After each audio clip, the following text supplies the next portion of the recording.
নবী করিম সাল্লাল্লাহু আলাইহি ওয়াসাল্লাম যে সমাজে ছিলেন, আইয়ামে জাহিলিয়াত বলি না আমরা, কেন বলি? কারণ সেখানে জাহিলি কাজ হতো। এই তো জাহিলি কাজ মানে অজ্ঞতাপূর্ণ কাজ, মূর্খতাপূর্ণ কাজ।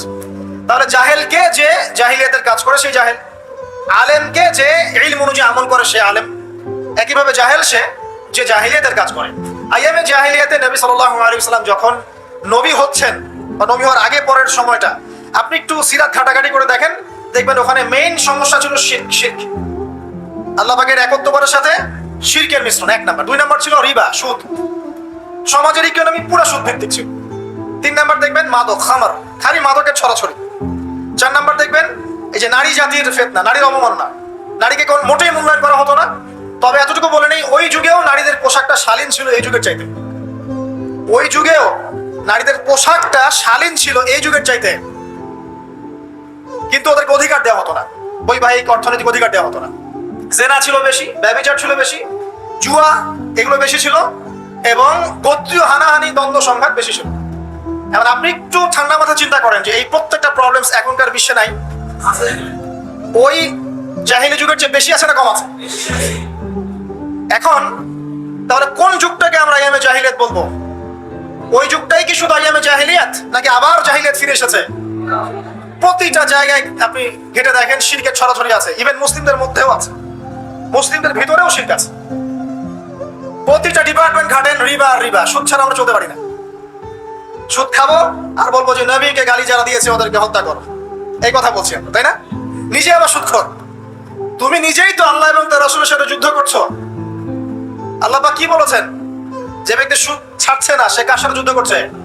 আল্লাহ এবং তার রাসূলের সাথে যুদ্ধ করছে। তাহলে কোন মুখ নিয়ে আমি কথা বলতে পারি যখন আমি নিজেই রিবা খাই? পরিবর্তনটা কোথায় দরকার ভাই? নিজেদের আগে না? আচ্ছা, এখন দেখেন সারা ওয়ার্ল্ড রিবা কেন্দ্র। আমি এটা নিয়ে এখন ব্যাখ্যা করতে যাচ্ছি না। এরপরে মাদক, আপনারাই ভালো জানেন যে প্রত্যেকটা যুব সমাজের এই যে সেক্টর, স্কুল লেভেলের বাচ্চারা পর্যন্ত এখন ভয়াবহ সব মাদক সেবন করছে। এগুলো নামও শুনিনি আমরা কখনো। মাদকদ্রব্য নিয়ন্ত্রণ অধিদপ্তর তাদের যত কাজ করছে, ক্লান্ত হয়ে যাচ্ছে, তাও মাদক থামাতে পারছে না। প্রশাসনের লোকজন মাদকের পিছনে রেড দিতে দিতে, মিশন চালাতে চালাতে ক্লান্ত হয়ে যাচ্ছে। একটাকে ডিফেন্ড করছে, আরেকটা নতুন মাদক আসছে। দেখবেন এগুলো কি পরিকল্পিত না? আর যুব সমাজকে ধ্বংস করার জন্য। তো দেখেন ওই জাহিলিয়াত এখন নাই। নারীর যে ফিতনা, অবমাননা, এটা কি আগের চেয়ে বেড়েছে না কমেছে? এই সংক্ষিপ্ত সময় আমি ব্যাখ্যা করতে যাচ্ছি না, আপনারা ভালো জানেন বেড়েছে না কমেছে। মেয়েদের পোশাক, এখন মেয়েদের পোশাক আছে না ছেলেদের পোশাক? পোশাক পরেও মেয়েরা নগ্ন থাকছে না? ফ্যামিলিস্ট রেভলিউশনের কারণে মেয়েরা ছেলেদের জায়গা নিয়ে নিয়েছে না? সমাজে জেনা বেড়েছে, পরকীয়া বেড়েছে, ধর্ষণ বেড়েছে। এর বিপক্ষে পশ্চিমারা কোনো সমাধান দিতে পেরেছে? নবী সাল্লাল্লাহু আলাইহি ওয়াসাল্লামের বহু বিবাহ নিয়ে যারা কথা বলে, তাদের দেশে 91% মেয়ে ধর্ষণের, 91% যে রেপ হয়, 100% রেপের মধ্যে 91% মহিলা, এবং যাদের বয়স 20 বছরের কম, 18 বছরের কম, 18 বছরের কম প্রায় 46% সম্ভবত আমি দেখলাম মেয়ে রেপের শিকার হয়েছে। ওই সভ্যতায় যারা আমাদেরকে শিখায় যে ইসলামে বহু বিবাহ কেন, কেন নবী সাল্লাল্লাহু আলাইহি ওয়াসাল্লাম এতগুলো বিয়ে করেছেন, তারা শিখায়। বাদ দেন, ওইদিকে আমি যাচ্ছি না। মূল কথা বলছি যে এই জাহিলিয়াতের সমাজটাকে নবী সাল্লাল্লাহু আলাইহি ওয়াসাল্লাম পরিবর্তন করেছিলেন কিনা? কত বছরের মধ্যে? মাত্র 23। আমাকে একটা সমাজবিজ্ঞানী দেখান, একটা রাজনৈতিক নেতা দেখান, একটা অর্থনীতিবিদ দেখান, একটা দার্শনিক দেখান, একজন মহামানব দেখান, একটা লিডার দেখান, যে মাত্র 23 বছরের ব্যবধানে, মাত্র 23 বছরের ব্যবধানে পুরো আইয়ামে জাহিলিয়াতকে এমন ভাবে পরিবর্তন করেছেন যে মক্কা বিজয়ের পরে না মক্কায় কোনো শিরক আছে, না কোনো সুদ আছে, না কোনো মাদক আছে, না কোনো নারীর হেনস্থা অবমাননা আছে, না বেপর্দা অশ্লীলতা আছে, না জেনার আছে, না ব্যভিচার আছে, না গোত্রীয় হানাহানি দ্বন্দ্ব আছে। একটা মানুষ দেখেন সারা বিশ্বে।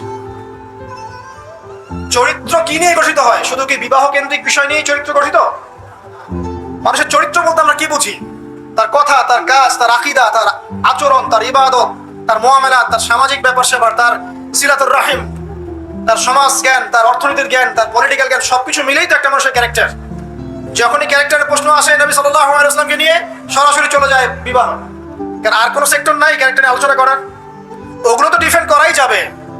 যাদের সাথে এই পর্যন্ত বাসে বসেছেন তারা তো আর ওই বিষয়গুলো বোঝে না, যে কোন জ্ঞান দিয়ে এই ইন্টারনালি ব্লাইন্ড সেকুলার প্রজন্মকে ডিফেক্ট করা যায়? তারা তো ইসলামিক বিষয়গুলো শুধু উপস্থাপন করবে, বাইরের বিষয়গুলো আনতে পারছে না। সো একটা মানুষের চরিত্র কত মহান হলে স্বয়ং আল্লাহ পাক তাকে বলতে পারেন ইন্নাকা লাআলা খুলুকিন আযীম, নিশ্চয়ই আপনি মহান চরিত্রের অধিকারী। আল্লাহ পাক বলছেন। নবী সাল্লাল্লাহু আলাইহি ওয়াসাল্লাম 23 বছর সময় লেগেছে এগুলো পরিবর্তন করে সম্পূর্ণ আলোকিত একটা ইসলামী সমাজ প্রতিষ্ঠা করতে। একটা পয়েন্ট বললাম, তার চরিত্র আপনি বুঝে নেন, তার ক্যাপাবিলিটি বোঝেন, তার ব্যক্তিত্ব বোঝেন, তার গায়রত বোঝেন, তার শান মর্যাদা বোঝেন। 2 নাম্বার দেখেন, 2 নাম্বার পয়েন্ট, নবীজি যখন নবী হননি তার আগ থেকেও তিনি চেষ্টা করতেন সমাজ পরিবর্তন করতে, হেল্পফুল ফিউচার তৈরি করেছিলেন ইত্যাদি। 40 বছর বয়সে যখন ওহী আসলো, 40 বছর বয়সে যখন ওহী আসলো, কি আসলো? আল কোরআন এবং তার ব্যাখ্যা সুন্নাহ। এই কোরআন এবং সুন্নাহকে কাজে লাগিয়ে, এর শিক্ষা দিয়ে, এর জ্ঞানটাকে প্রচার করে, মানুষের মধ্যে এর জ্ঞানটাকে ইনস্টল করে নবী সাল্লাল্লাহু আলাইহি ওয়াসাল্লাম পুরো সমাজটাকে সংস্কার করলেন। তাহলে যে জ্ঞানতাত্ত্বিক বিপ্লব, আমরা যেটা কথা বলি জ্ঞানতাত্ত্বিক বিপ্লব, জ্ঞানের রেভলিউশন, জ্ঞান নিয়ে কথা বলা, শিক্ষা দেওয়া, শিক্ষার মাধ্যমে অজ্ঞতার অন্ধকার দূর করা, কে সবার আগে করেছে এই 1400 বছর হিস্ট্রিতে? যারা এখন আমাদেরকে সায়েন্টিফিক এবং টেকনোলজিক্যাল জ্ঞানের কথা বলে, ওই পশ্চিমা সভ্যতাই, তারা কতদিন হলো সভ্য হয়েছে? কতশো বছর আগে সেখানে ফরাসি বিপ্লব হয়েছে। কত শতাব্দী হলো সেখানে সায়েন্টিফিক এবং টেকনোলজিক্যাল রেভলিউশন গুলো হয়েছে? 100-200 বছর, সর্বোচ্চ 300 বছর। 1400 বছর আগে নবী সাল্লাল্লাহু আলাইহি ওয়াসাল্লাম ইকরা দিয়ে জ্ঞানের রেভলিউশন করেছে। সাহাবীদেরকে জ্ঞান শিক্ষা দিয়েছেন। কোন জ্ঞান? অভ্রান্ত সত্যের উৎস, ওহীর জ্ঞান। ওরা যে জ্ঞান শিখাচ্ছে সেটা কি? বস্তুবাদী জ্ঞান। এখানে পরকাল নাই, এখানে আপনার জিন নাই, মালায়েকা নাই, বেহেশত নাই, জান্নাত নাই, জাহান্নাম নাই, হিসাব নাই, মিজান ফুলসিরাত কিছু নাই, ঈশ্বর নাই, গডলেস এডুকেশন সিস্টেম। ওদের ভাষায় গড বলেছে, এটা নিয়ে আবার বিতর্কিত করেন না, কথা বলতেও ভয় পাই আমি, না জানি। নবী করিম সাল্লাল্লাহু আলাইহি ওয়াসাল্লাম যে সমাজে ছিলেন, আইয়ামে জাহিলিয়াত বলি না আমরা, কেন বলি? কারণ সেখানে জাহিলি কাজ হতো। এই তো জাহিলি কাজ মানে অজ্ঞতাপূর্ণ কাজ, মূর্খতাপূর্ণ কাজ।